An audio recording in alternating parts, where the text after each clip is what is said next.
قرآن سے دوستی ایک بہت ہی خوبصورت تحریر۔ اس کے گھر میں کچھ چیزیں حیران و پریشان کر دینے والی تھیں۔ پریشان کر دینے والی بات یہ تھی کہ قرآن کا ایک نسخہ کچن میں رکھا تھا جس پر تیل کے نشانات نمایاں تھے، اسے بار بار جیسے گیلے ہاتھوں سے پکڑا گیا ہو۔ دوسرا نسخہ باہر باغیچہ کے ایک کونے میں لگی تختی پر رکھا تھا، اس کے اوراق بھی پس مردہ سے تھے۔ ایک نسخہ اس کے بیڈ کی سائیڈ ٹیبل پر تھا تو ایک لاؤنج میں۔ یقیناً کئی دفعہ پیٹھ ہو جاتی ہوگی، بے ادبی ہوتی ہوگی، اسے ذرا احساس نہیں۔ دل میں غبار سا اٹھا، چہرہ متغیر ہو گیا۔ اس نے شاید بھانپ لیا تھا، تبھی بولی، دراصل بچے چھوٹے ہیں اور بڑا خاندان ہے، بے تحاشا مصروفیات میں ایک جگہ بیٹھ کر قرآن سے استفادہ کا موقع نہیں ملتا، اس لیے جگہ جگہ قرآن رکھ دیے ہیں، جہاں ذرا گنجائش ملتی ہے اٹھا کر پڑھ لیتی ہوں۔ دراصل باجی مسئلے بھی تو دن میں ہزاروں طرح کے پیش آتے ہیں اور حل اسی میں ملتا ہے۔ میں کچھ سمجھ نہیں پائی۔ وہ گویا ہوئی، باجی اللہ نے قرآن کریم میں ہر مسئلے کا حل بتایا ہے، یہ بات میرے ابا نے مجھے بتائی تھی۔ انہوں نے کہا اس سے دوستی کر لو، ہر معاملے میں اس سے پوچھا کرو، یہ کتاب تمہیں جواب دے گی، تمہارا ہر مسئلہ حل کرے گی۔ بس یہی سہیلی ہے، میں اسی سے پوچھتی ہوں سب کچھ، اور یہ کتاب ہر مسئلے کا حل بتا دیتی ہے۔ کئی مسئلے چند آیات ہی سے سلجھ جاتے ہیں، ان آیات پر میں نے ریڈ مارکنگ کی ہوئی ہے۔ جب مسئلہ پیش آئے تو ان ساری آیات کو جلدی سے کھنگال لیتی ہوں۔ کبھی زیادہ وقت بھی لگتا ہے اور کبھی کھولتے ہی میرے مسئلے کا حل سامنے مل جاتا ہے۔ تب میرے آنسو بہنے لگتے ہیں رب کی محبت میں۔ بس اسی لیے ان نسخوں کی یہ حالت ہے۔ مثلاً کل ہی میری نند آئی ہوئی تھی، کھانا کھلا کر کچن کی طرف جا رہی تھی تو اس کی کچھ باتیں کانوں میں پڑیں۔ غصے سے بری حالت ہوئی، اتنی مشقت اور پھر یہ جزا۔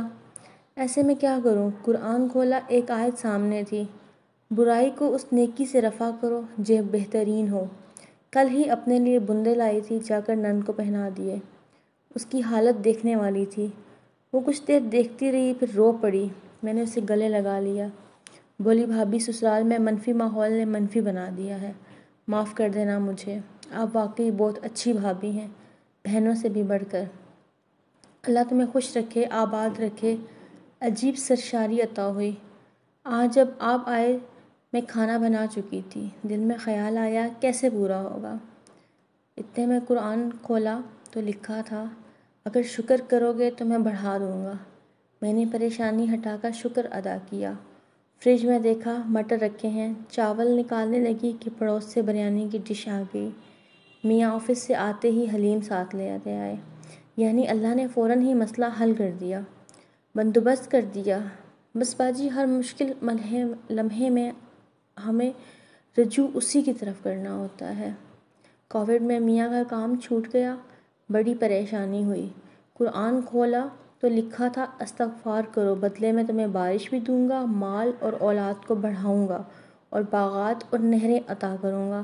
تو میں حیران رہ گئی، استغفار کے اتنے بڑے فائدے! سب گھر والوں کو جمع کیا، ایک دوسرے سے معافی تلافی کی، پھر سوچ سوچ کر ہر اس شخص سے معافی مانگی جس سے گمان تھا کہ میں نے کوئی زیادتی کی ہوگی۔ ساتھ ہی زبان سے بھی استغفر اللہ کہتے رہے۔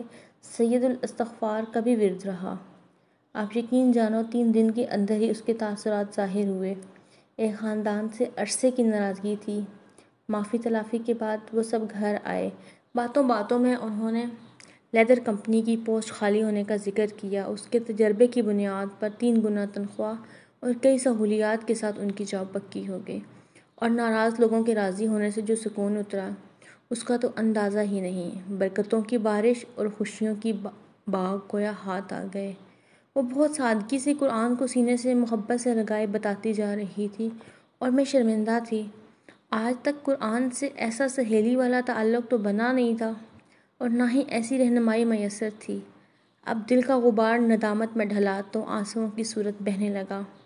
کاش قرآن کی ظاہری رکھ رکھاؤ پہ جتنی توجہ دی جاتی ہے، اس کی روح اور اصل پیغام پر بھی اتنی توجہ دی ہوتی تو کرب میں میرے نصیب میں بھی ہوتا۔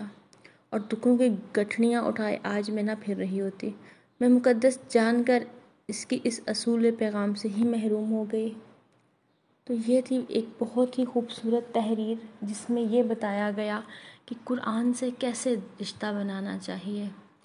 اللہ تعالیٰ ہم سب کو قرآن پاک سے ایسا سہیلی والا رشتہ بنانے کی ہمت و توفیق عطا فرمائے، اور ہمیں اللہ تعالیٰ قرآن پاک پڑھ کر اس پر عمل کرنے کی توفیق عطا فرمائے۔